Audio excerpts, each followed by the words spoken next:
રગલા રગલા રગલા શું કહું તને ઓલા ઉત્તરસેનું મોઢું આવડું આવડું લીંબોડી જેવું થઈ ગયું તું અને ઓલી પિંજલડીની આંખમાંથી બોર બોર જેવડા આંગળા ક્યારે પડે ને એની ચાતકની જેવું રાહ જોતી હતી બોલ મારીને આમ ખાઈને કહું છું આમ ખાઈને કહું છું મારા ભલે છે ટાઢક પડી છે ઓહો હો હો જાણે બરફના ડુંગરા પંડે ઉગી નીકળ્યા બસ બા આવા દો તો એ બરફની ટાઢક થોડી મને લાગવા દો હે પણ બા મને એમ લાગી રહ્યું છે કે આવી રીતે તમારે બધાની વચ્ચે કાગળ વાંચવો નહોતો જોઈતો.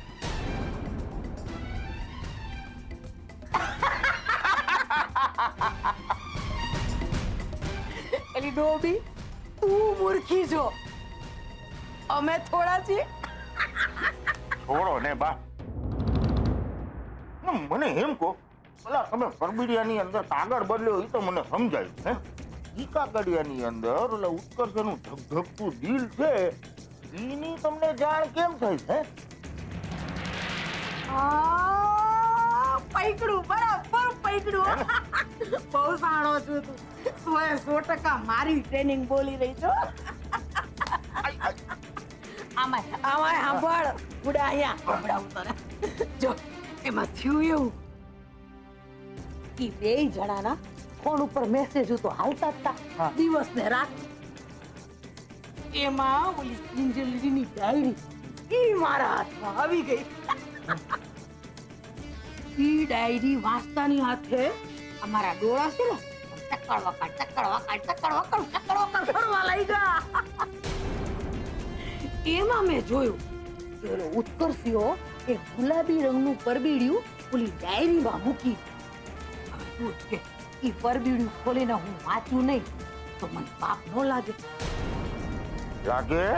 બોળું પાપ લાગે બા અને આ જાસૂસીનો ધર્મ અબડા ઈ જુદો તાય હું પછી તો તું જોઈ લે જાણે કે મીંદડી આમ ધીમા પગે છાની માની ચાલતી ડાયરી બધી પોઈ અને ધીમેથી હરફની જેમ અંદરથી ને કાગળ હરકાવી લીધો અને સીધી પોઈગી એવી જગ્યાએ કે જ્યાં મન કોઈ જુએ જ નહીં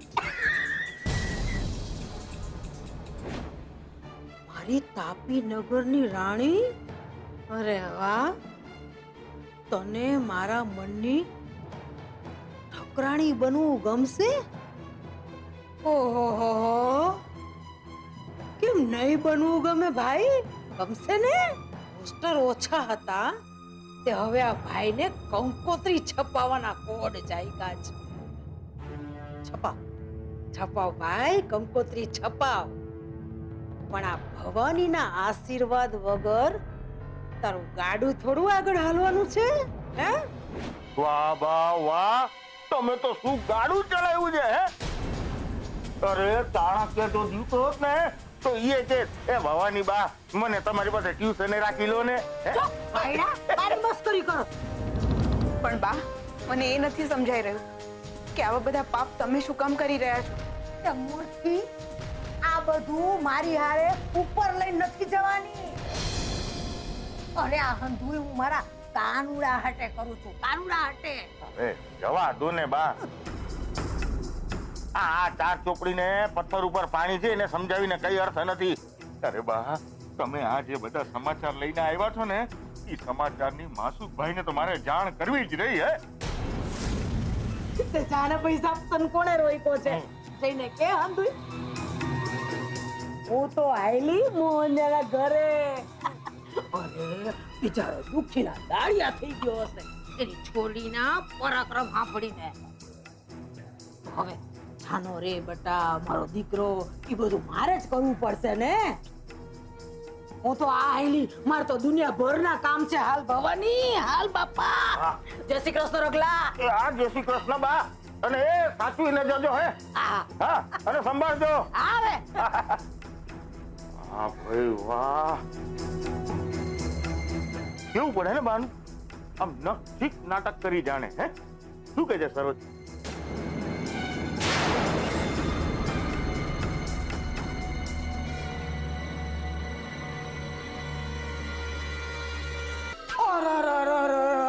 મારી પિંજોલડી, મારી દીકરી.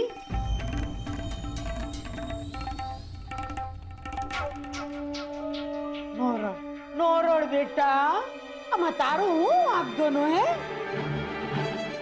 બોર જેવા આવડા હારવાના રેવા દે બેટા. ઈ ન પાવટ એના કરો મી ભોગવશે પૈસા.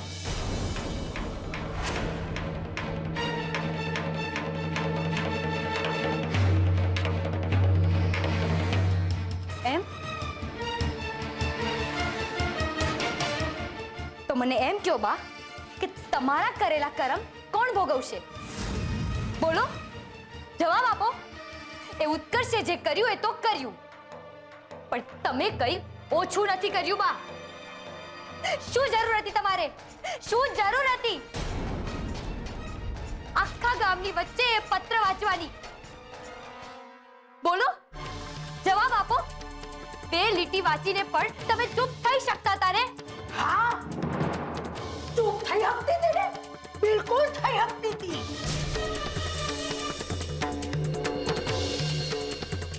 અરે ગજબ પરસ પિંજરડી, તું ગજબ પરસ.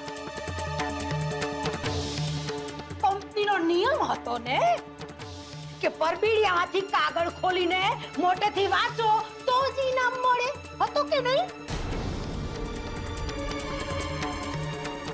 તો પછી મારે કાગળ તો વાંચવો પડે ને. બા, રહેવા દો તમે. જોયા તમારા નિયમો. બાકી કોઈ આમ 2-5 રૂપિયાના ઇનામ માટે પોતાના જ ઘરની ઇજ્જતને ગામની વચ્ચે ઉગાડી તો ના જ પાડે. એ ઇજ્જતની હકલી,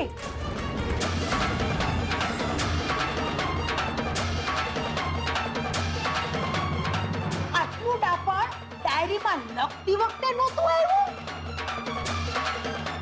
ભવાડા તારે કરવા છે, ધજાના પતાકા તારે ફરકાવા છે, અને ઓળિયો ઘોડિયો નાખી દેવો છે. કોના ઉપર? આ ભવાની ઉપર. એ પિંચલડી, કાન ખોલીને સાંભળી લેશે. અને તું હો મોહનિયા, જેમ ભેંસના શિંગડા ભેંસને ભારે, એમ તારી આ છોડ્યું તારા ઉપર ભારે.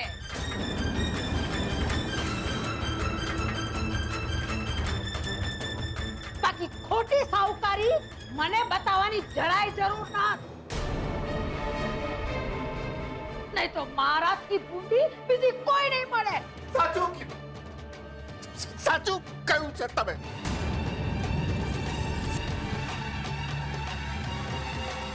તમારા જેટલી ભૂંડી બીજી કોઈ માર ના હોય.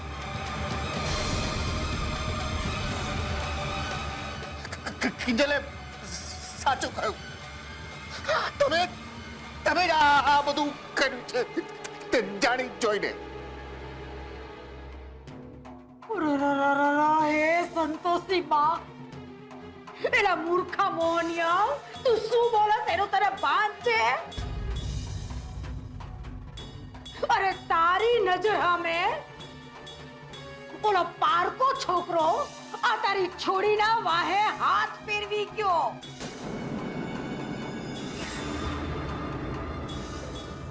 અરે તું હજુય આ કિંજલડીને આંધ્રા ધૃતરાષ્ટ્રની માફક પ્રેમ કરસ? બાપ, તું બાબા અડધો મૂંગો તો છોડ. અને હવે બેરા અને આંધળાની માફક આ ખાડા કાન કરસ? મોહનિયા, દુનિયા બેરી અને મૂંગી નાથ, અને ખાસ કરીને આ માસુકભાઈ.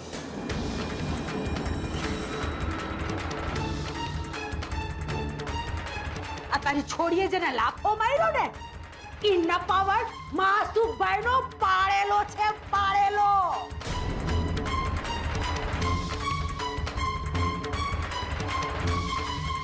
અને મોહન, મારે તને ન સમજાવવાનું હોય. ચા કરતા હંમેશા કેટલી વધારે ગરમ હોય.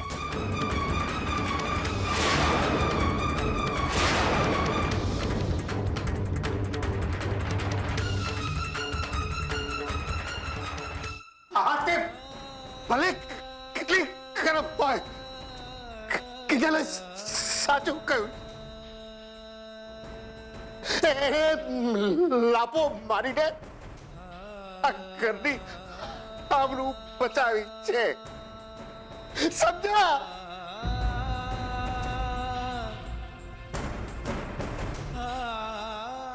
ઘરની આબરૂ. પપ્પા પપ્પા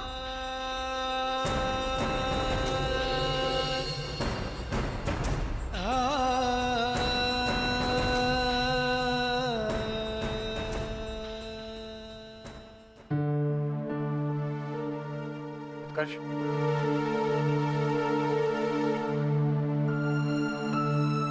તે મને તારો લવ ગુરુ બનાવેલો ને, તો મેં શું કીધેલું તને કે પહેલા પ્રેમના 4 સ્તંભ પાર કર. કીધેલું ને, તો પછી તારું મગજ કેમ લગાડ્યું તે? સંભળાવવાની જરૂર નથી રૂપેશ. મેં જે ઉતાવળ કરી એનું સર્ટિફિકેટ અને કિંજલનો જવાબ મને મળી ગયો ને. તું આને જવાબ કે છે? ના, મારી મૂર્ખામીનું ઇનામ. તારે હજુ કોઈ સલાહ આપવી છે તો આપી દે.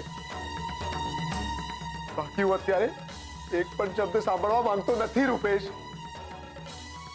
ઉત્કર્ષ, ઉત્કર્ષ, મારી વાત તો સાંભળ તું. ઉત્કર્ષ, અરે કિંજલે જે જવાબ આપ્યો એ પરિસ્થિતિ પ્રમાણેનો હતો, અને પરિસ્થિતિ બદલાય તો જવાબ પણ બદલાઈ શકે છે. ઉત્કર્ષ, હવે આને કેવી રીતે સમજાવું?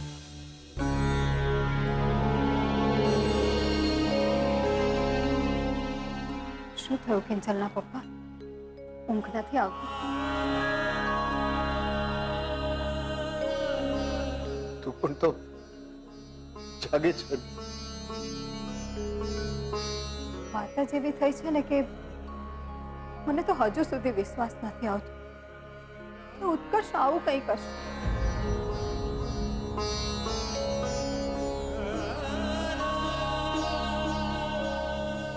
એકવાર આપણને વિશ્વાસમાં રાખી ને આપણી સામે રજૂઆત કરી હોત તો આપણે વિચારત પણ ખરા. પણ આમ જાહેરમાં આવા ત્રાગા કરવા એ સારું લાગે છે. નહીં,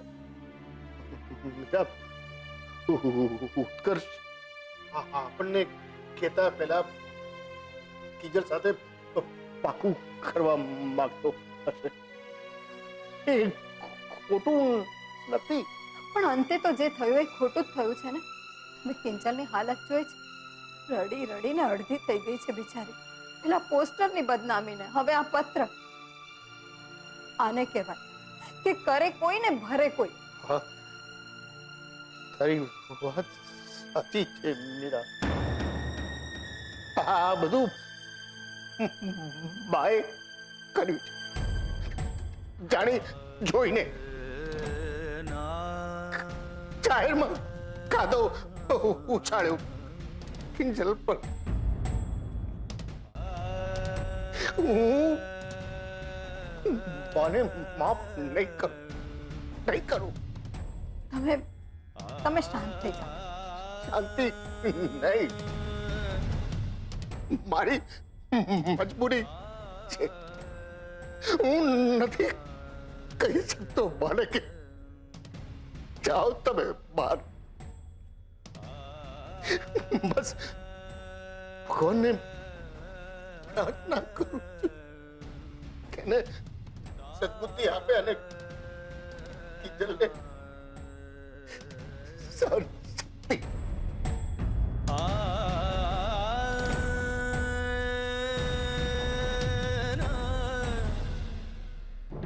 ઉત્કર્ષનું નામ નહીં લેતી તું. મારે એના વિશે કોઈ વાત નથી કરવી. કેમ?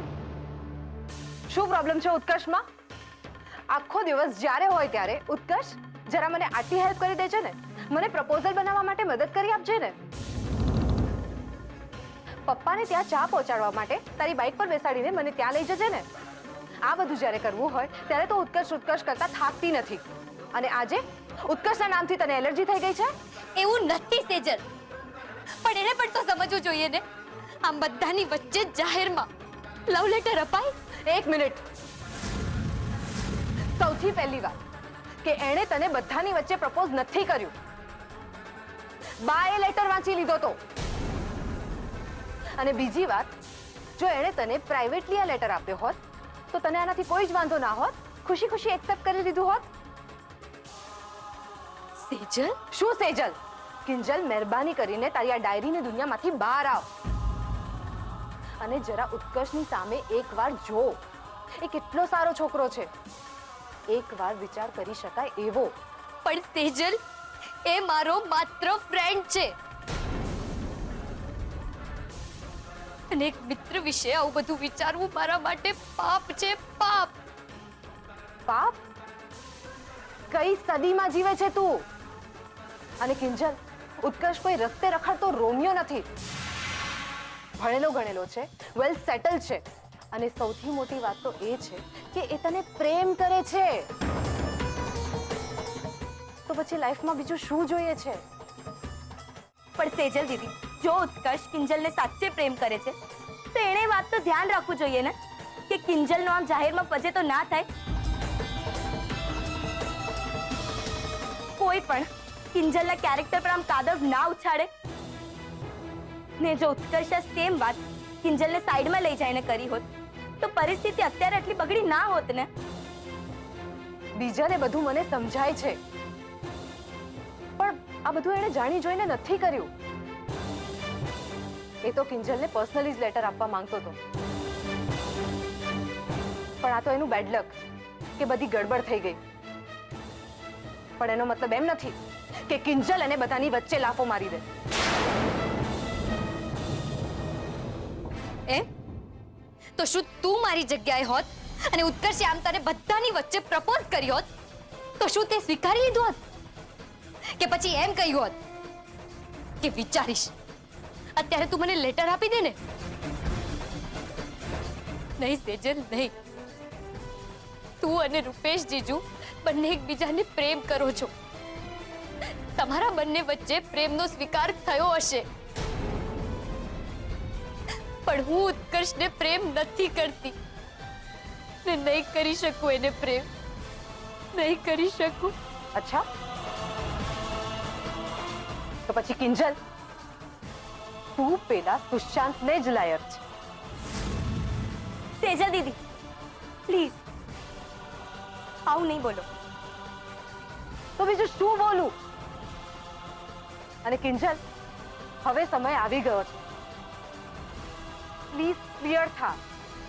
અને આજે તે ઉતાવળિયો નિર્ણય લીધો છે ને, એના કારણે તે ઉત્કર્ષનો પ્રેમ તો ઠીક, એની મિત્રતા પણ ગુમાવી દીધી છે. અને મારી એક વાતને તું ગાંઠ બાંધીને રાખજે કિંજલ. આ લાફો માર્યાનો અફસોસ તને આખી જિંદગી રહેશે.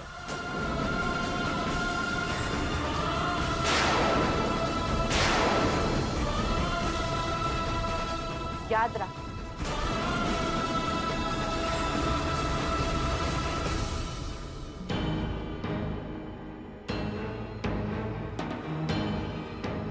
અને મારી એક વાતને તું ગાંઠ બાંધીને રાખજે કિંજલ. આ લાફો માર્યાનો અફસોસ તને આખી જિંદગી રહેશે. અને આજે તે ઉતાવળિયો નિર્ણય લીધો છે ને, એના કારણે તે ઉત્કર્ષનો પ્રેમ તો ઠીક, એની મિત્રતા પણ ગુમાવી દીધી છે.